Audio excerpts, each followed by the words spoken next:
Hi, I'm Jacqueline. And I'm Courtney, and this is Caffeinated Crimes. Welcome to our evening recording edition after a very long weekend. And I just started my second glass of champagne, and Courtney goes first. So by the time I get to my portion of the story, I It don't might be know an what. espresso. It might be an espresso. She might go, Courtney, just keep going. Just Yeah, keep going. I might get Barrel two through. sentences in, and then Courtney was like, "Bitch, now you done. I'm gonna take over here." So we'll see what happens. But the Bengals won today, so we are, as always, drinking our celebratory champagne that was DoorDash to us from 7-Eleven in the middle of the game because Andrew and I always have champagne. It's a tradition, guys. You gotta have the champagne before the game. You gotta drink it if they win. If they don't win, you can't drink the champagne until the next win, right? That's just the way it goes. That's the way we've done it for I don't know, 7 years now. So halfway through the game, I was like, oh shit, we forgot to get champagne this week. So Andrew had to get on DoorDash and have this guy deliver us some champagne from 7-Eleven. But so we won because we got the champagne. So now we got to drink it. And that's my There you great go. story for you guys this Sunday evening. I know. I You're cannot welcome. wait to have a very strong drink after this. I'm very sober at the moment. I'm I'm not drunk all sorry. day. I know it sucks. And also, I still have to meal prep after this. And Oh, while I was out today, I asked Kevin, like, can you please lay out some chicken? And I get mm, home and he laid out one chicken breast and one turkey instead of two chicken breasts. So I was like, well, thank you, but not exactly. I And he was like, I appreciate was the so effort. distracted. I was like, He so was watching football and you made him walk to the freezer and lay well, out meat, I Courtney. You just literally asked too told much of him, him. I was like, just do it when you have a moment. I know that you're frustrated. Like, just wait when you get a moment. And he's like, I just wanted to get it done. And I was like, okay, but, and he's also chopping up a bunch of vegetables right now for the meal prep. And I Mhm. was like, it was probably a little mean, but I was like, are you going to remember this? Are you going to remember what I tell you needs to go where in this moment? And he was like, Titans aren't playing. I'll be okay. I was like, He's okay. like, I'm paying attention now. Yeah, I'm past the point where I'm just like, are you listening to me? Are you sure? Repeat it back to me Yeah. because just I've even done also it suddenly in the freezer where the frozen turkey is on one shelf and the frozen chicken is on the other. Like it should have been simple, but sometimes, and I literally write on the bag, I'll write like turkey, 1 pound, this many calories, chicken, this many ounces, this many calories. Like it is all laid out. he just did not. You He know, was he too tried. busy. Yeah. He's still chopping up my vegetables for me, so I can't complain too much. Yeah, I'll give him that. I do want to say it's impressive that he's able to chop vegetables while you're recording and we don't hear all the background noise because when my husband chops vegetables, as you know, Courtney, it sounds like he is It's taking very out the loud. counter with him. Like, Yeah. what are you doing? Kevin has those delicate hands. You know that he's an Xbox player with those that controller. He That knows how to must be be real it. gentle Oh, does instead he, of Courtney? instead of the computer where Andrew's just smash, smash, smash, smash, smash, smash, Boom, boom, smash. boom, boom. Yeah, I feel like that's a good analogy between the two. That makes sense. Yeah. When Andrew was preparing for Thanksgiving the day before Thanksgiving, and I was on a work call while he was demolishing the turkey. I don't know the correct word for that, but he was Hmm. taking apart the whole turkey and using his meat cleaver, the one I'm talking about. And so Yeah. my I was having a call with my boss and she's like, is everything okay over there? Because you just boom, boom Oh in the my background. gosh. She's like, what is happening? I'm like, yeah, my husband's just decapitating a turkey. I don't know. It's don't worry about it. It's all good. It's all Yeah. good. Wow. Okay. This just went in so many directions, So many like it directions. does. We do have one update this week, a pretty big one. So you guys may be familiar with the case of the boy in the box. So in February of 1957, a young boy's body was found inside a box in Philadelphia. So they did end up finding that the box was for a bassinet, they were able to track it to the store, but then really couldn't get any more information about who this boy was, where this box came, who bought this box. The autopsy did reveal he had been beaten to death, but again, no more information about his identity, and he has been known as the boy in the box since then. So this week, as of this recording, December 2022, after 65 years, DNA has finally revealed that this boy was 4-year-old Joseph Augustus Zarelli.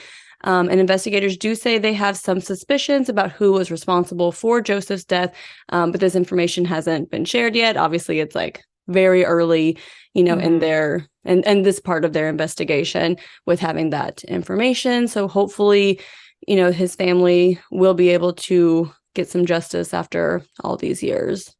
Yeah, because I think the article, one of the articles I was reading said he still has like living siblings. Mm-hmm. It's just like, what happened to this boy? Like, what happened? Yeah, and they said that like his hair had recently been shaved, but like not in like a professional looking way. Like it didn't look like, oh, he just got like a buzz cut. Like it was very Mm-hmm. like haphazardly done. Like his fingernails had been trimmed very short. Like a lot of odd things. Like one of the investigators said that it like looked like a doll, and then they realized like, oh, this isn't a doll. Like this was a child. Just kind of some odd characteristics to this case. So hopefully we will have more information about that in the coming weeks or months. Yeah. Well, let's go ahead and get started on this another just devastatingly sad case. Yeah, this one's rough. Yeah, it's really rough. I mean, they're all very rough, but I've picked a rough few lately, so I'm gonna have to reevaluate Yeah. my choosing And next process. week's is also really rough, guys. I'm very sorry. We maybe the one Our after that we'll need seasonal to depression is coming out in our it's very, research. very evident here, guys. It gets dark at like 4 o'clock. Okay. It's a struggle. And I did have this research alone, 4 hours away from home in a hotel, so that was fun. Yeah, that sounds like a great time, Courtney. Great time. So our sources for this week was a Deadline Crime with Tamron Hall, See Something, Say Something, and that was season 2, episode 4, a Law Justia article, and the Florida Department of Law Enforcement. So when Beverly Jackson was found murdered in her car in a canal in Miami, law enforcement couldn't understand who would want to kill the pediatric nurse who was also a mother of 4. And it would actually take 8 years and a secret informant to find out what happened to her. So on January 16th, 1995, in Miami, Florida, at 11 a.m., the Miami-Dade dive team were on their way to a canal on the intersection of Northwest 173rd Street and 52nd Place. So they responded to this location that had a submerged vehicle with the roof of the car sticking up out of the water. So Marco Pascal is a part of the Miami-Dade dive team, and his job is to like fish out the car. And in 1995, he said they pulled about 800 cars a year from the Miami-Dade waterways. That is wild. I would never guess that number. Like, there's only 365 days in the year. That's almost 3 cars a day. That is insane. Wow. Yeah, so it was just like, here's another day, here's another car. And most were usually a type of like insurance fraud. So they were just kind of like, here's another one where someone's trying to say, oh, my car got sunk, like, give me money, whatever. Like, oh, I'm struggling to, pay my, I want to say card note, but that's like British, I think. Car payment? Yeah, your car payment. And okay. Me, guys, a glass and a half of champagne and just go British. I don't know what to tell you. Yeah, like you're just like, oh, like I'm struggling to pay my car payment. Like I can't make this payment. Let me just go run it off into this waterway and get insurance to pay for it. Insurance is like, what are y'all doing? We see this 3 times a day. Right? Like, I don't think so. So Marco attached a hook to the submerged car, and it was a blue Toyota Tercel, and they were able to pull it out of the water. And they noticed there was some damage to the rear bumper, but then they saw a human leg extended from the trunk area, kind of protruding into the back seat. So they're quickly like, not an insurance scam. This is nope. So they stopped immediately and contacted the Miami-Dade Homicide Unit. So 2 nights earlier, on January 14th, it was a rainy Saturday evening, and 39-year-old Beverly Jackson was getting ready to leave her house to head to her job at Jackson Memorial Hospital. She did work as a pediatric aide nurse, and her overnight shift usually started at 11 p.m. So she told her sister Sonia goodbye, and she mentioned like she needed to put gas in her car. Both were single mothers, so Beverly and Sonia were actually living together and raising 7 children like together. So it's a lot of kids in that house. There's a lot of children and like 2 very strong women who are like, let's do this together. Like we can help each other out. Like that's what family's for. I mean, like it's really nice, Mm-hmm. So Beverly's oldest daughter, Yolaine, she lived about 30 minutes away with her 2-year-old. And she was 18, but she was living on her own. But the two were still very close. And Beverly would actually watch her granddaughter during the day and then drive to Yolaine's house at around 9 p.m. on her way to work. So she would watch her during the day because Yolaine's in school and working. And then she'd usually drive her home. But on January 14th, her daughter had actually picked up um, Beverly's granddaughter early. And she was like, I didn't want like my mom to have to, drive back to my house, like just trying to make it easier on her. And so now Beverly didn't have to leave the house for work until 10 p.m. So soon after, Sonia also left the house. She also had an overnight shift at a different hospital. And at 7 a.m., she called home to check in and she talks to the kids. And they said Beverly never made it to work last night. And they have been trying to get a hold of Sonia all night. So all of Beverly's family, including her mother, Lena, were gathered at the house and growing very worried. So it was rainy. So they were worried, like, did she have an accident? Like, did she accidentally run off the road? But they did call the morgues and hospitals, but she was not there. And they were trying to call like everyone they knew to see if they found out like what happened, had they heard from her. And the family just immediately knew something was wrong. They're like, she's not going to just ditch off of work and not come home or anything like that. Yeah, like we talk about this like so many times in these cases where you're like, your family and you know that something is wrong when they don't show up to work, when they don't come home. Like you are raising 7 children together with your sister. Like you don't just disappear. Yeah. And Lena calls 911 to report Beverly missing, and an officer was sent to the house, but they say because she's an adult, a missing person report could not be filed for 72 hours. Um, and other than ask the family a few questions, they said there's really nothing much else they can do. They asked Sonia if she had like a secret boyfriend or secret friends, and Sonia's like, no, like we didn't keep secrets like that. We told each other everything, and we're so busy. We don't have time for stupid stuff like that. Like we don't have time for secret boyfriends. And we got, 7 children and a granddaughter we watch all the time. Like, Right? Like Beverly is working all day watching her 2-year-old grandchild and then working all night for pay at a hospital. Like this girl doesn't have time for a secret boyfriend. but I'm also like, if it was secret, why would Sonia know about it? True, true. I'm like, why would you ask that? Like, well, clearly I don't know of a secret boyfriend. Like, 'cause it's not a secret. Okay. Yeah, but like they had their hands full. Like, she's like, Beverly didn't have time for that. So for the next 2 days, Beverly's family frantically searched for her.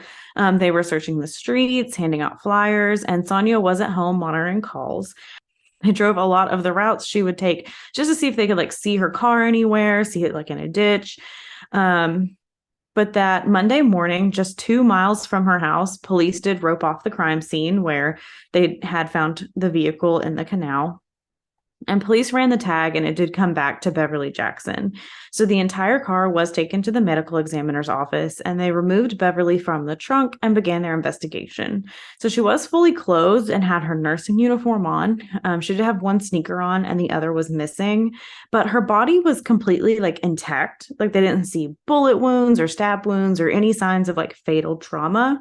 So the medical examiner is like, I don't really see an obvious cause of death. Like I'm not sure what happened.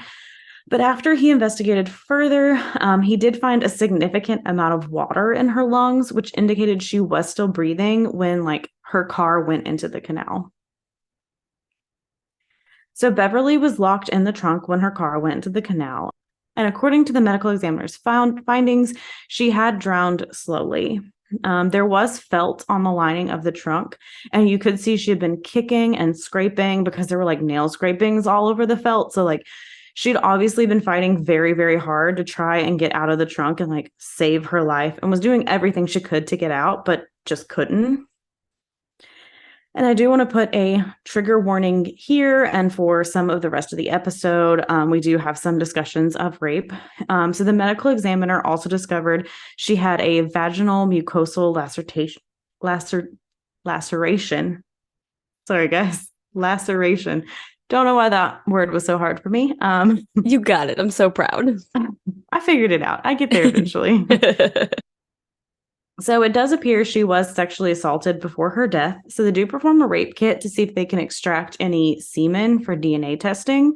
So she'd been wearing like elastic pants that had actually held in any evidence, even in the water, which was good news for the investigation because they're like, this was like perfectly like contained and, a usable piece of evidence. Which is like super rare for a drowning victim. Yeah. So they do run the sample through the DNA database, but it is 1995. So very early in terms of DNA. Not many samples have been collected. And it's also going to take a week to know if there's like any match in their database. So detectives do go notify Beverly's family that she had been found, and her family tells detectives that Beverly was born in Jamaica and she followed her mother and siblings to America looking for more opportunities. They had very humble beginnings. They had to work very hard, but she did go to nursing school and graduated and then bought the house in Miami Lakes where she lived with Sonia and their children. She worked evenings as a pediatric aide nurse, caring for terminally ill children at night so that she could be with her children and granddaughter during the day. The family did tell detectives that Beverly had a boyfriend, George Walker, and their relationship was kind of rocky. Like, it was good in the beginning, but it kind of turned bad quickly, and they would break up, then get back together, then break up, that cycle where it's like on again, off again, on again, off again. Yeah. And they also had a lot of like financial battles. So when detectives told George about Beverly's death, he did sound surprised, and he said he was out of state the night she was murdered. George did say, however, there was another man in Beverly's life who had been hanging around like a lot, especially lately, and that's her ex-husband and the father of her 4 children, 40-year-old Yul Stinnett. So Yul and Beverly had been married in Jamaica. They'd started a family, and they had a very bad breakup. Like, there'd been a lot of abuse in the marriage. They just wasn't a great relationship. They have been divorced for 10 years, but he was still around some. I mean, he probably does still want to see his children too. Like, Yeah. it's when you have kids with someone and they do want to see the kids, you can't really make a clean break. Yeah, you're kind of still involved with that person forever then. Yeah. So detectives did interview Yule, and he gave his DNA voluntarily. It would take some time to get the results, though. Again, 1995, it's very slow. And there was a tip that Sonia's children were unhappy with him being around the house. They felt there were too many rules. And so, like, the person who called in the tip was like one of Sonia's sons had something to do with it. But he was quickly ruled out as a suspect. There was no evidence towards that. And detectives also ruled out George Walker. So his alibi did hold up. He was out of town. He was in Connecticut, actually, the night Beverly was killed. So from Miami to Connecticut, very far away. Yeah, it's not like one of those alibis where it's like, oh, I was 2 towns over. It couldn't have been me. And it's like, clearly you could get there and then be back by the time you were seen. It's like Connecticut, like that's pretty solid there. Yeah. It's like a 17-hour drive at least. Yeah. So Beverly's family does feel uneasy because they're like, we don't know who Beverly's killer is. Is it someone we know? They're still out there. Like, Sonia said she felt like someone was watching her the whole time, and she did end up moving out of the house they'd shared. Like, she didn't sell it. Like, she wasn't trying to like make money quickly and sell it. Like, she just left. She was like, I can't be in here anymore, and I don't know what happened. Like, I just can't do it. So detectives did get the DNA results back from Yul Stinnett, and they were not a match to the DNA found on Beverly Jackson. So it's not George and it's not Yul. It's neither of them. They also still didn't find any matches in the database to the rape kit. So no matches to anyone they had in their system. And over the next few months, detectives clear any suspects they come across. So they're just like no closer to solving her murder from the day she was found. And with no leads, detectives did start to move on and put their attention to newer cases. One of the detectives in the documentary was like, yeah, like it was still on my desk. Like I didn't go put it like away, but it was like there was nothing. Like there was no leads to go off of. Yeah, and we see this a lot where it's like they have to start focusing on these newer cases that are coming in where it might be easier to find evidence and you might have witnesses and those things that you're not having in this case that's now a year old, you know? And it's Miami. I mean, it's a huge city / county. Like I'm sure crime happens every day. So it's like it happens. Like it sucks, but it happens. And on the first anniversary of Beverly's death, her family gathers at the canal where she was found to pay tribute and just try to keep the case alive, just keep attention coming. And Lena and Sonia continue to call detectives regularly for 8 years to try and keep the case from going completely cold. So they just kept calling, being like, anything, like, what's going on? What's going on? And they kept telling Sonia, they're like, we're just going to have to wait on a confession at this point. Like, a confession, like, nothing is coming up. However, one young man does turn out to be very pivotal in this case. The documentary called him John because he wishes to remain anonymous. He says even today he still fears for his life because of coming forward with information. He was threatened that if he said something, he would lose his life.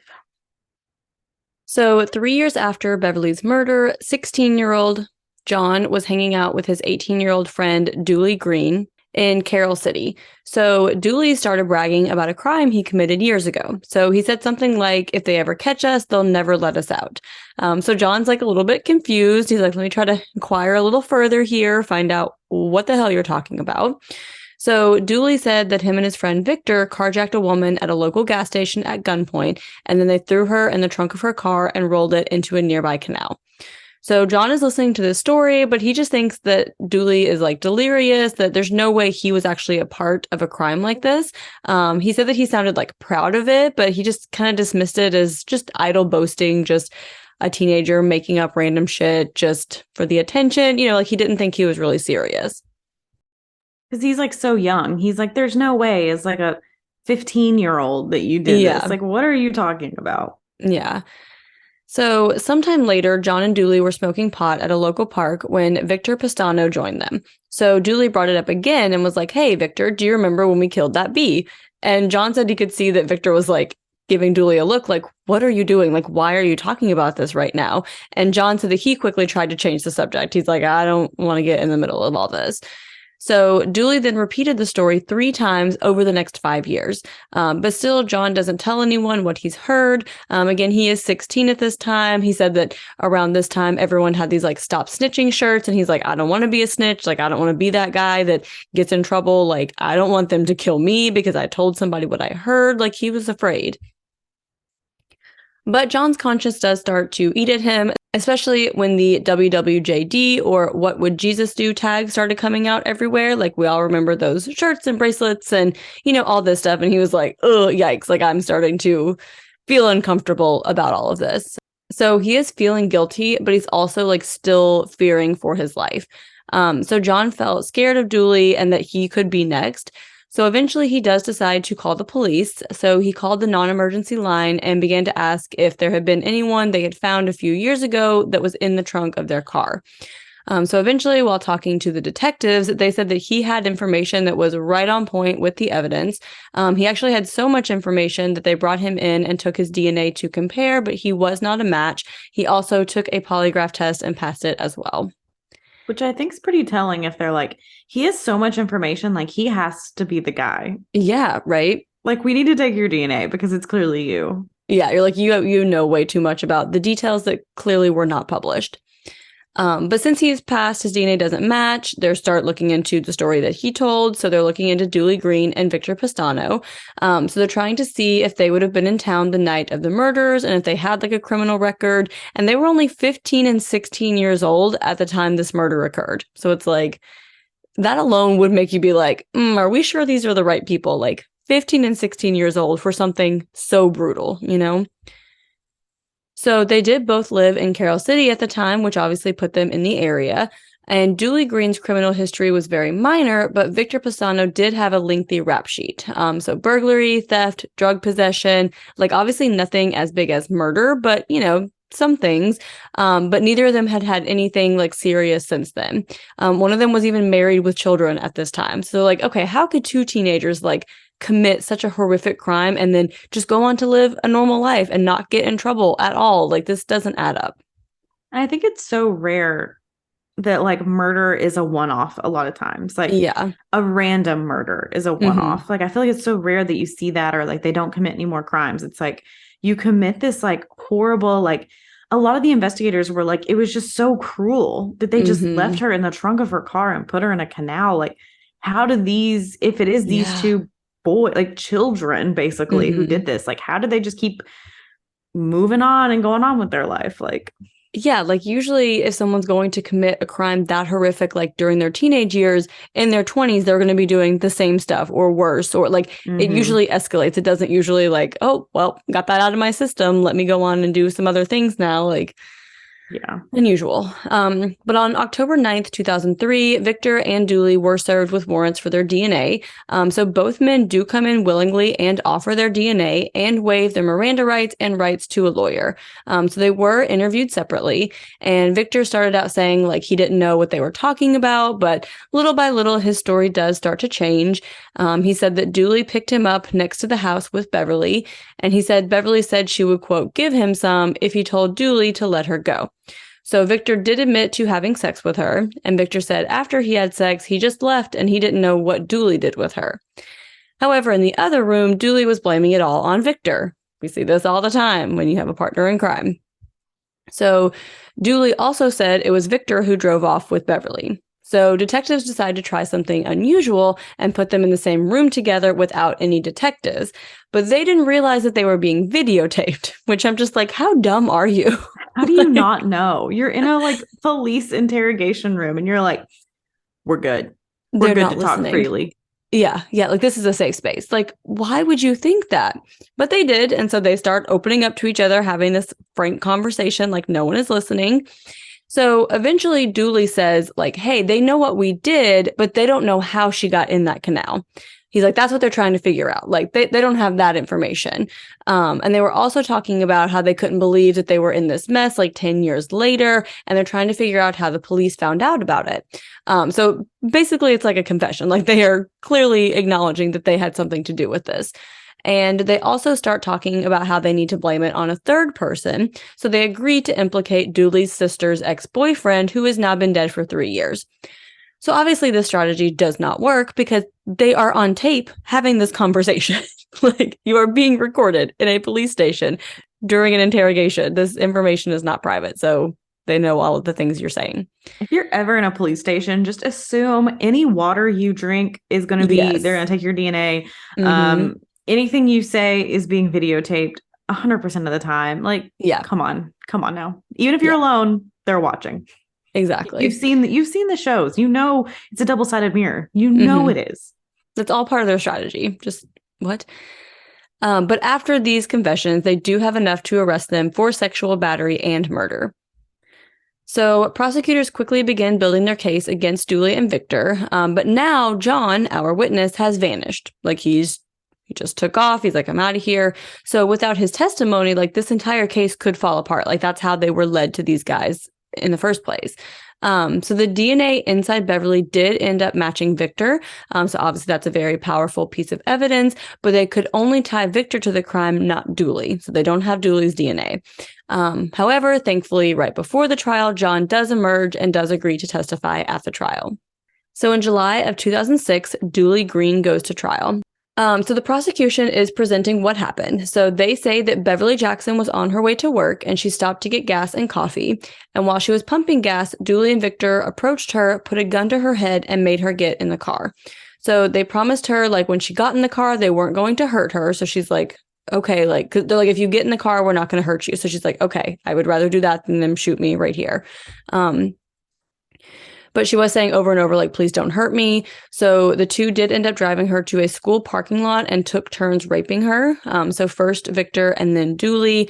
And based on what they told John, they said that after Victor was finished and while Dooley was raping her, that Victor, like, called out his name. So because the name Dooley is very unique, they're like, okay, she could identify us now. Like, we decided at that point that we're going to have to kill her because she could implicate us. So they decided to put her in the trunk of her own car, and they put the car in reverse and backed the car into either a tree or a pole, and then they rolled the car into the canal. So the medical examiner did testify that it took anywhere from 4 to 6 minutes for her lungs to fill up with water and for her to actually drown. So that is a very long time for you to be dying like that in the Yeah. trunk of your car, drowning. After being raped, like after the horrificness of being like Yeah. raped, and now you get put in the trunk of your car and put into a canal. Like, just literally the most horrific death. Yeah. Like so much time to think about what is happening to you. Like, so Beverly's family said, like, even at the trial, the two did not appear remorseful at all. Like, they denied killing her, so they didn't do anything, just, again, taking no accountability for their actions. So Dooley Green was found guilty of first-degree murder with a firearm, and he was sentenced to 4 life sentences for robbery, carjacking, sexual battery, and murder. And in January of 2007, Victor Pestano was sentenced to 2 life sentences for kidnapping and first-degree murder, plus 60 years in prison for carjacking and sexual battery. Did think it was weird that like they had Victor's DNA for the sexual battery and he only got 60 years for it, or Dooley got a life sentence. Like, I don't know Yeah. why I thought that was so weird, but Well, I wonder if it's because a life sentence like isn't really life. So maybe like the I guess 60 that's years is true. actually Like, longer than the life sentence. Like I know it depends on like the state and their different, criteria and parole and stuff, but like I know in some places like life could be as short as like 12 years. So maybe the 60 years yeah. is actually It longer kind than of the depends life. because as we'll see, Victor should theoretically get out before um Yeah. Dooley. So I'm just like, I don't know. Very weird. Yeah, it is weird. But since testifying, John said that his friends and family have turned their backs on him for coming forward and telling the truth. He had to move states and change his name out of fear of retaliation. He said when he testified in court, like men were in the back yelling threats at him. I mean, just he could not continue to live there because, Like everyone turned his back. Yeah. yeah, just insane. Yeah, and like in the documentary, one of Beverly's sisters was like, I would love to meet him. I never got to meet him. And they do like Hmm. meet each other. And it is like a Hmm. very like sweet Wow. moment. And she's like, I know they were all so mean to you, but like we think about you every day and we're so grateful for you. Cause like if it wasn't for you, like this would not be solved. So it's just Yeah. like it's so horrible. Like the stigma, it's like so many times we see cases and we're like, someone knows something, like why don't they come forward? And it's like because of this, like you're Hmm. basically almost sentencing yourself to like Yeah. isolation or fear for the rest of your life because all your friends and family and your whole neighborhood and your community is just going to turn against you. Like, And it's so sad that like his friends and family did the same thing because I understand like Dooley and Victor's friends that are like, oh, I'm gonna kill you. I don't understand it, but it's different from John's own family and friends being like, how dare you turn in these other people? Like what? Like that doesn't make yeah, any it's sense. insane. Yeah. So in December of 2020, Dooley Green did appeal his conviction, stating that he was a juvenile at the time of the crime and there was no forensic evidence linking him to the murder of Beverly Jackson. So it does look like the courts agreed to vacate the sentence and remand him for resentencing, but we cannot find any more information on what happened after that, like with that sentencing. Like, did he get resentenced? Is he out? Yeah, I no Well, it clue. does say Can't that he find is still. anything. But according to the Florida Department of Law Enforcement, Dooley is still incarcerated and isn't due to be let out until 2063, and he will be 84 at that time. And Victor Pestano is expected to be released in 2048, and he will be 69. And those are So, estimates. You know, there is yeah, sometimes credit time served for good behavior, yeah. all that stuff. But that is what the current of this recording Hmm. database says. But yeah, that is wild that Victor would get less time when his DNA was the one that was And found on the it body. seems they were very equal in Hmm. deciding to, you know, carjack her first of all, and then Hmm. rape her, and then put her in the trunk and put her in a canal. Like it seems very much equal from every story we've heard. So Yeah. I don't know if it's because Julie went to trial first, if maybe Victor took a plea deal and didn't actually, because it doesn't say in Hmm. the documentary there was like an official trial. So I don't really Yeah. know. They didn't really go much into that as they did with Dooley. So I don't know if he saw that and was like, It's like, I'll just plead guilty can I and be get the done with 60 this. years instead of that other one? Yeah, Like, could be. Yeah.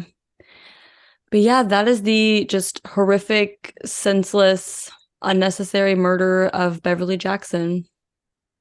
yeah, just absolutely horrible and like just so unnecessary. Hmm.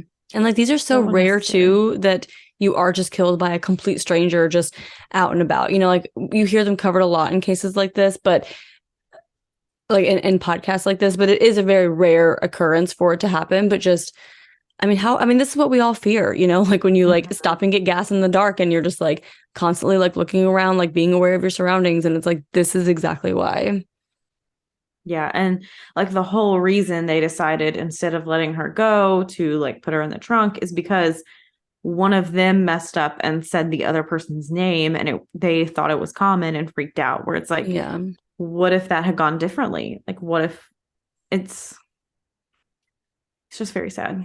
And the amount of trauma that their family had to go through for so long, not knowing what happened, you know, to their loved one and the trauma that they have to feel like anytime they stop and get gas or they're out alone after dark. And like those Mm-hmm. stories that like we all hear and we like internalize when we're like for them it's just a completely different level, you know? It's like you can never feel that Yeah. safety and security again.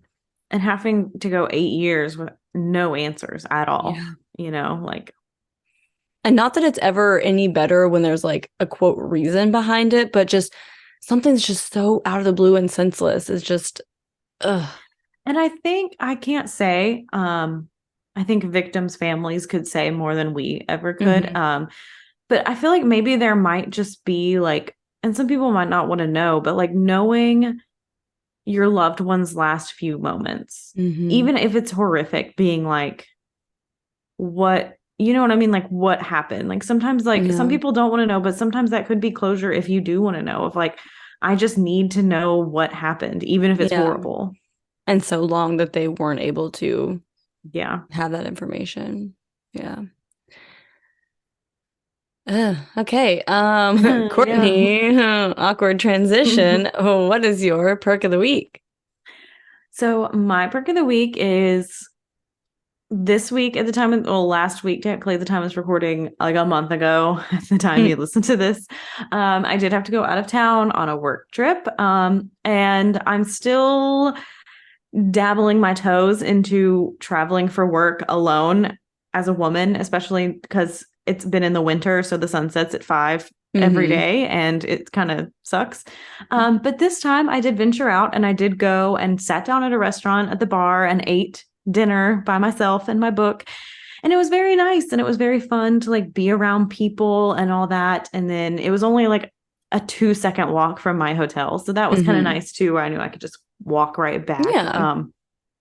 Didn't have to like get the car out and drive somewhere or whatever. Hmm. But I'm just slowly, it gets a little scary when you're like, I've been like 4 hours away from like anyone I know. And so I'm like, if something happens to me, like who do I call? I guess the Yeah. police. Hope you guys don't suck. But like it's different. But I Yeah. do enjoy my trips overall. It's just still getting used to it. They've been very Hmm. last minute, but I was venturing out and I also went to Louisville and they had this Lights Under Louisville where it was this cavern, like underground cavern, and they like Hmm. deck it out for Christmas. Like it was like a 30-minute drive through this cavern of just like lights everywhere. And that was super fun. So I'm venturing out and not just like sitting at my hotel by myself all day, or not, well, I go out some for work, but Yeah.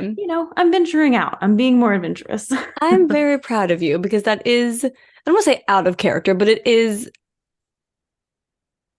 what's the word I'm looking for? Like Out of my comfort zone. out of comfort zone. There we go. That I'm like not out of Yeah. character. I'm like that makes it sound like it's but out of your comfort zone. Yes. So that is something that is out of your comfort zone. And I'm proud of you for taking that step Thank you. and Because doing when I it and sent the embracing snap it. too, like a lot of people were like, oh, I love going out by myself. And I'm like, in Knoxville, like I know where I am and know, but like Hmm. if I'm in a whole new city and I don't know anyone, Yeah. like it's an extra like fear of like, Hmm. what am I going to tell my boss if I get murdered? Kenny's going to feel so bad. Oh, I We just said his did name, but it's fine. I can cut that if you need me to. We did joke about if Courtney was going to. How did this come up? I don't remember how this came up, but Courtney's like, "Oh, I was going to use that as my perk of the week, but I can't like if I'm murdered." And I was like, "Well, I just need you to record it as a voice memo and send it to me, and we'll play it Yeah, at the it's because of very my like end." weird leg thing. Yeah. That's what it was. Yes, Yeah. yes. But I said at the end of the episode, talking about Courtney's death, I would just record that little voice memo that she left for you guys, and we would end on our last little note there. And It would just so be my she's voice. How fucking yeah. morbid would that be? But no, I'm fine. And I always have a good time. It always works out. Hmm. It's just sometimes little, I think in this, if it's like in the summer, it'd be better because it's like light out longer. But Hmm. when the sun sets at 5:30, like you don't want to be walking around places in the Yeah. dark by yourself. Like that's never a Yeah. safe idea. But it's all fine. I'm fine. And it was nice. And I'll probably do it again next time I go out of town. Yeah. Just venture out. But yeah, Very that's my nice. perk of the week. Jacqueline, what is your perk of the week? So my perk of the week, which is also kind of not a perk of the week, but anyway, so this week I set on my phone, you can set time limits on like certain apps. So I put time limits on my social media apps, and it's been a challenge. I'm not gonna lie. So last week we talked about our New Year, goal setting and whatever. And after that, I actually took a workshop that was like talking about like planning for the new year and whatever. But one of the things that they talk, which it's the Bossed Up organization. So if you guys want to check them out, they also have a podcast. I really like her. I really like her stuff that she puts out. But one of the things that she talked about is like what is working for you and how can you continue doing that into the next year, and what is not working for you and how can you. So I was like really like trying to reflect and think about like, okay, what do I feel like is not like working, and I was like, I waste a lot of time on social media. I'm like, I waste a lot, like, and it's one of those, I mean, we all do like the doom scroll where it's like at the end of the night, like you were just so mentally exhausted that it's like, oh, I could read a book or I could watch TV but I don't have the energy to like focus on any of those things. And so I just sit and scroll. And then it's like been 2 hours and I'm like, I could have done so many more productive, like not even like productive things, but like productive, relaxing things. You know what I mean? Like reading a book, like watching a TV show, watching a movie, like those things that would be a more productive way to relax than just like scrolling on TikTok for 2 hours. So I set a time limit on my phone for my social media apps. And it's been a very humbling experience because when that timer goes off at like 1 p.m., I'm like, shit. Like, no more for me for the rest of the ooh. day. Yeah. So, and I'm not going to lie, I have not, like, I've cheated. I mean, because you can say, like, ignore this limit or, like, give me, like, 15 more minutes or, whatever. And then it pops back up in 15 minutes and it's like, your time's up. Like, give me more 15 minutes. Like, that's how you know you're an addict. Okay. So, my goal is for 2023, to start getting it down to, like, 1 hour a day. But, so I this feel is like a practice over the month. past year, I still scroll some, but I think I've taken, like, a pretty big step back from like social media in a way. Like, I don't know. I would like, especially after I went on my honeymoon for 2 weeks and it was like, well, at 6 p.m. it's midnight for everyone else and there's nothing really left on the social media. So that's not fun. Yeah. And like I go on, like whenever I go on trips, like I never do it, but like I've been trying, like I don't really post as much anymore. Like I don't really feel the need to, like, I don't really want people to know my shit. Like, I don't know. Yeah. I just taken like a big step back kind of on like just sharing stuff in general on Facebook. Because I'm like, if people don't talk to me or like ask me about stuff, like you don't really deserve to know. So that's a good point. That's a good point. Yeah. That's just me though. I've just kind of been like, well, I don't really want to do it. I only do it if I want to share something to piss people off, which I already have one lined up and I can't wait to share it to piss people off. I'm excited. But yeah. But yeah, speaking of staying off of social media, you guys can find us on Instagram. We still post there weekly. And semi-regularly. I do still do my like, it's a funny segue there. But we are on Instagram at Caffeinated Crimes Pod. We are on Twitter at Caff Crimes Pod. That's CAFF Crimes Pod. We are on Facebook at Caffeinated Crimes Podcast, or you can email us at caffeinatedcrimespod@gmail.com. Hopefully not on your list of time-locked social media apps is our Patreon, which is patreon.com/caffeinatedcrimes. Does that count towards your locked ones? Because what if you're just trying to listen to podcasts? You can pick like which ones count. So it's not like a category, like you like specifically like put whatever apps into your category. Yeah. But yeah, so you can hang out there all day and be a very productive relaxation time at Caffeinated Crimes. At whew, that champagne hitting y'all at patreon.com/caffeinated crimes, where we have a bunch of bonus episodes and we have gifts and hangouts and pins and stickers and video episodes and all that fun stuff. So definitely check us out there. Starting at $3 a month, ad-free episodes. Forgot that. So all kinds of cool stuff happening over there. So, check it out. If you're looking for something new in this new year, if you wanted to, support small business ventures or whatever, we're there. We're here. Come on. For you. Yeah. There's a very loud train honking in the background. I hope it's not picking it up. Do trains honk? Like whoo, whistle. It's a honk. It's the same thing. It's the train version of a honk. I've just never heard someone say a train honking. But whenever they go through the thing, they're like honk honk, like don't, we're gonna hit you. Yeah, like a whistle though, right? Like the train whistle, or a train's like chewing. But you can also whistle whenever you're trying to let the steam out to go faster. So how do you know the difference between a whistle and a, hey, watch out, I'm coming through this, and if your car's there, I'm going to hit it? Well, they just need a recording that just says that exactly. They can just play that very loudly. Yeah, I guess so. Hi there. It is Editing Jacqueline coming at you to apologize to Courtney from the bottom of my heart, because our research after this episode ended did inform me that trains do in fact honk. I don't know. I personally would not use that terminology. I did not realize that was a thing, but apparently it is, and I am the one in the wrong here. So my deepest, sincerest apologies to Courtney. Continue with your honking trains. Thank you. But if you feel so inclined to give us 5 stars, after this quality Apple, content, how could you not? I mean, on Apple, on Spotify, on whatever, you please do that. That would be great. We would love that. But in the meantime, go have a cup of coffee. And don't commit a crime.